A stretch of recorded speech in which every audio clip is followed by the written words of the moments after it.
আসসালামু আলাইকুম বন্ধুরা, আমাদের নোয়াখালীতে প্রচণ্ড বৃষ্টি। এবারও গতবারের মতো এবারও বন্যা হওয়ার আশঙ্কা রয়েছে।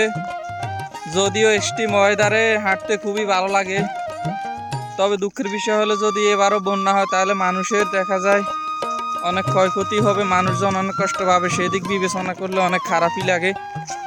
তবে এই বৃষ্টির ভিতরে বের হয়েছি, দেখতেছে মানুষজন আসলে কিভাবে মাছ ধরেন। আসলে মাছ তেমন ধরতেছে না, কারণ সকাল থেকে বৃষ্টির ভিতরে মাছ ধরাও পাওয়া অসম্ভব। তাই ঘুরে ফিরে যা দেখলাম, মানুষজন মাছ এখনো ধরতেছে না। এই যে দেখুন আমার পিছনে অনেকগুলো বাড়ি একেবারে পানিতে বন্দি, আর এদিকে তাকান পিছনে পানি আর পানি। আর এদিকে বৃষ্টির কারণে ক্যামেরা পর্যন্ত ধরা যাচ্ছে না।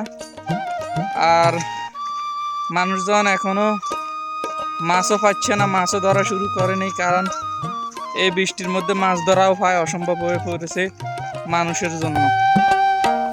এই যে দেখুন এখানে রাস্তার মধ্যে পানি উঠে গেছে, এখন আমি পানি দিয়ে যাচ্ছি সামনের দিকে। এই যে দেখুন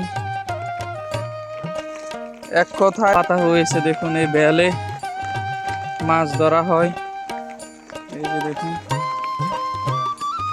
বন্যা হওয়ার কারণে বেল একেবারে পানিতে ডুবে গেছে।